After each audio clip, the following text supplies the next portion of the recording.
Hey gamers, today we're looking at Princes of Florence. Let's check it out.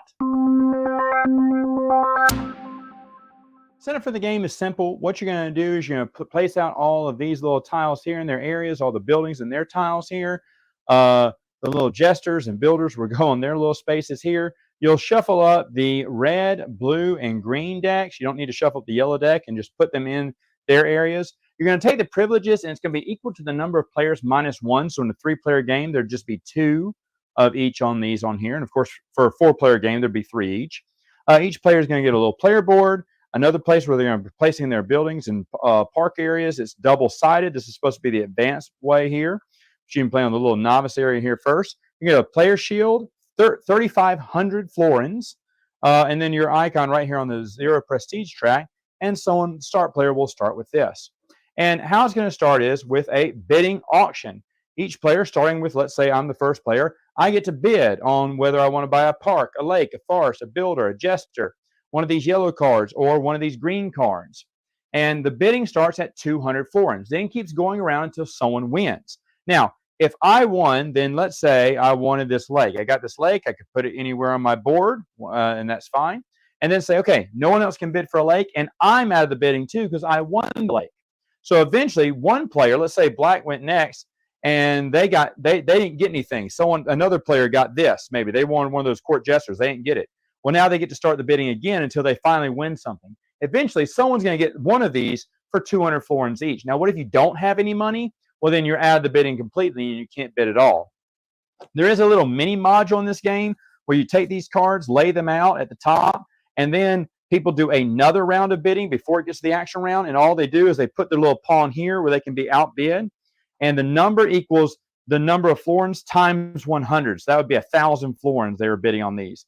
And these give you special abilities in the game, kind of cheats in the game if you want to do that. This is just an extra module you can add to your game. Doesn't really make it that complicated either. I should say this is your round marker here. You start at round 1, and it's going to go 7 rounds here. But after that's done, then you're going to go, after the auction phase is done, you're going to the action phase. And you get to do 2 actions. Now, you can do the same 2 actions if it's building buildings or getting red cards. You can only do one of those 2 actions, can be getting a privilege or getting a blue character card. So how do these work? Any of the card decks, any of them, basically, except for yellow. Yellow, if you just win this one, you win this card. I'll explain what this one does later. But if you were to win any of these 3 stacks, you would pick the top 5, look through them, and keep 1.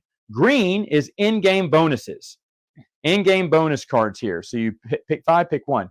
Reds are going to help you score these little blue character cards. And by the way, I should mention, everyone starts with 4 character cards in their hand, and they get rid of one of them, whichever one they want, they keep 3. So they'll start with 3 blue character cards in their hand.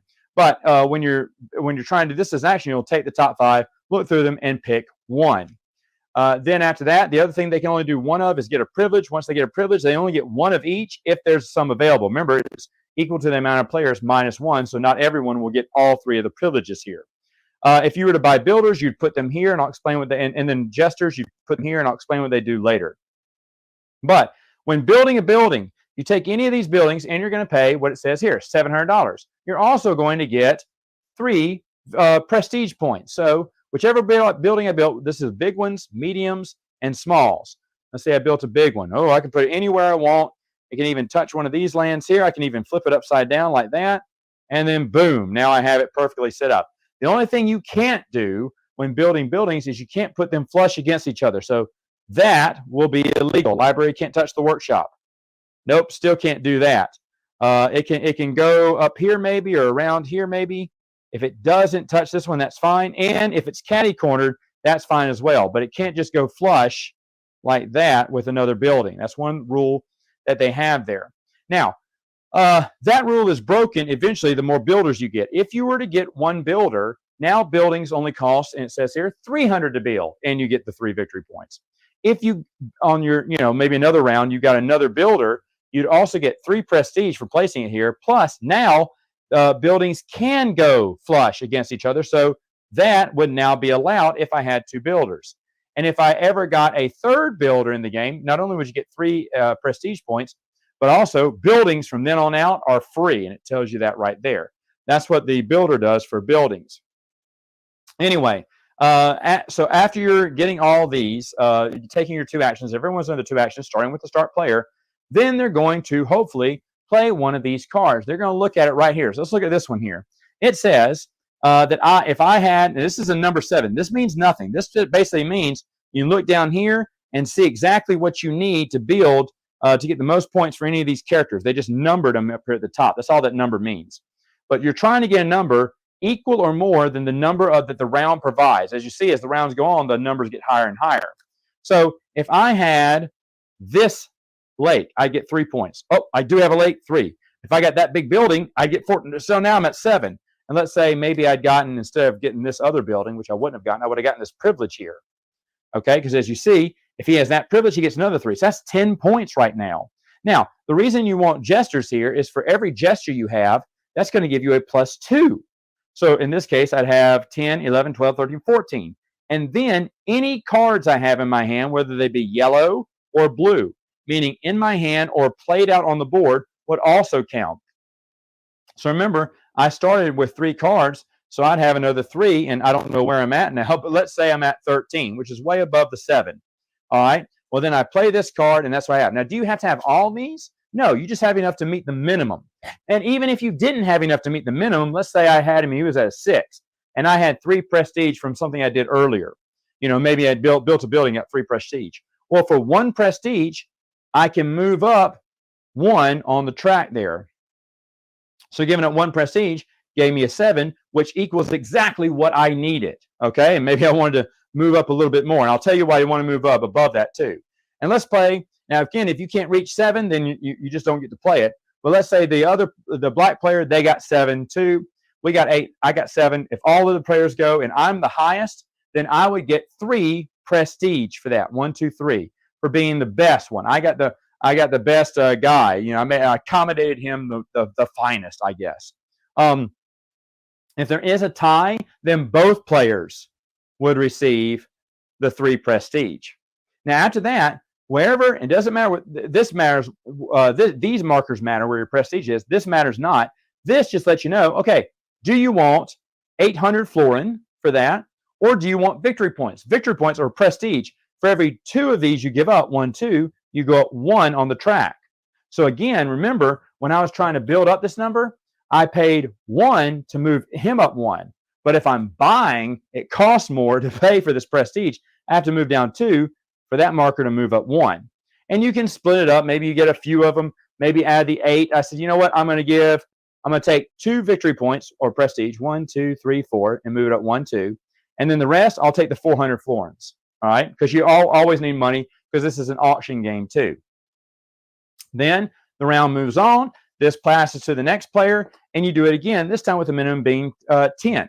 Okay? So you run around getting these points and trying to claim things. What red cards do, red cards can add on to those little points there by different ways. This one, and they're very self-explanatory. It says, hey, you can play as many of these as you want on one turn, but once you play them, they're discarded. So this one says, hey, for each park, my principality will increase by 2. So let's say I had 2 parks in my area, then that means that's a +4 if I were to play it and get even more points there. But once I play it, of course, it's out of my hand. Blue cards are just more specialists here that you can hire into your hand. You kind of want one that matches the stuff that you have on your board or the stuff that you plan to get more of. And then green cards, like I said, are in-game points. Yellow cards, what a yellow card does is when you win this, what you can do is maybe another player says, dang, he'd have been perfect for me because I got most of that. I wish I could have scored the watchmaker. Well, what they can do is they can exchange this for any profession card that's been played. It's on the table. And then say, hey, Matt, here you go. So I still get the victory point. Remember, you get extra prestige or what, or what's it called? I can't remember, principality or whatnot. Either way, whatever the name is for it, where you're getting these points up here. I should have looked this up higher, but beforehand. But anyway, a yellow card will still give me a 1 like a blue card would. So it doesn't really hurt me, and that it doesn't matter what's in there. So it's basically a replacement for if someone wanted this other player, then they could bring it into their hand and they could score it on their turn. Okay, and of course another one would come out each round if that was the case, if everyone was bidding for that. But that's what the yellow cards do. And then after 7 rounds, and after everyone scored the last of their points, then all the other players will score their green cards. And hey, for at least one builder plus a jester and 2 landscapes, I'm going to earn 7 victory points. So if I got that, I'd add 7 more. And then this one says, hey, if you have at least 2 large buildings in my area, I got 1. So maybe later on, I added another. And that would give me another 5 victory points. So you add up all your green victory points. Whoever has the most victory points wins. Final thoughts. What do I think about the game? I've been looking at this game for years. This is another one that I've come close to buying, 2 or 3 times in my life since I've been into board games. The first time was, there's an older version out there that's really cheap, and it's probably the one you should get. The new version has a lot of nice art, but essentially it's the same game. And that is my one complaint about it, that I don't feel like this brought anything. I mean, the cost was like, I got this in a trade, but I could have gotten one for $30 cheaper. The old version goes for like 10, 15 bucks, you know. And I almost bought it a long time ago, but thought, no, let me hold off on it. Then I forgot about it. Then BGG had some super deluxe Italian version on super sale. I had just ordered something and then realized that the board game was on sale, Princess of Florence. And so I emailed them immediately and said, hey, look, I just put in an order. Can you add Princess of Florence to it and charge me for it? And they said, nope, you got to do a separate order. That means more shipping and handling. No. So I didn't buy it again. But I almost bought it that time. And then this time when it came up with another reprint, I said, okay, I'm going to finally buy it. And I did. It's a fun game, auction game, rearranging your board. Man, there is a bonus to going last. You want to go last. I love that in this game too, because when you go last, you get to see how everyone scored their guys, and you know what score you have to beat, if you can beat it. Sometimes there's 2 cards I can play, and if I'm last player and go, oh, I'll never get that many points, let me score this one. Let me save this big one for later when I see people are struggling to get those points, and then maybe I can take away some of my prestige and move myself up so that, you know, if I have to lose 1 or 2 prestige, doesn't matter because I get that 3 prestige at the end, and I took it away from someone else, and I got most of it back +1.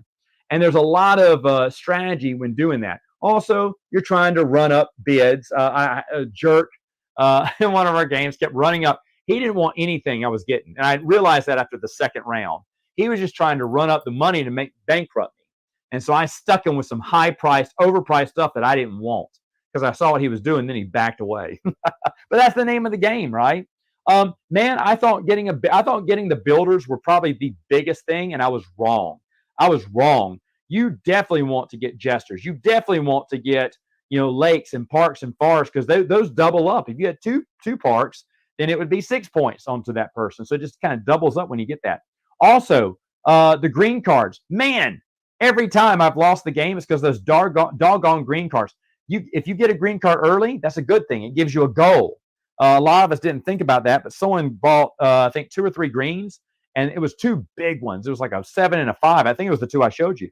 And so he realized that was 12 victory points at the end. So he worked on his board to get those abilities, and we grabbed like 1 green at the end and maybe found which one we could kind of score something on, you know, but it wasn't that much. And then he lays down 12 victory points and blows everyone away at the end. It was really cool. Oh, no, one time there was a tie. He tied with me. And the tiebreaker, I can't remember, I think it's most Florence. And that's the one I ended up winning. But, boy, those green cards, woo! You know, you got to keep up with them. The red cards, too, are really good.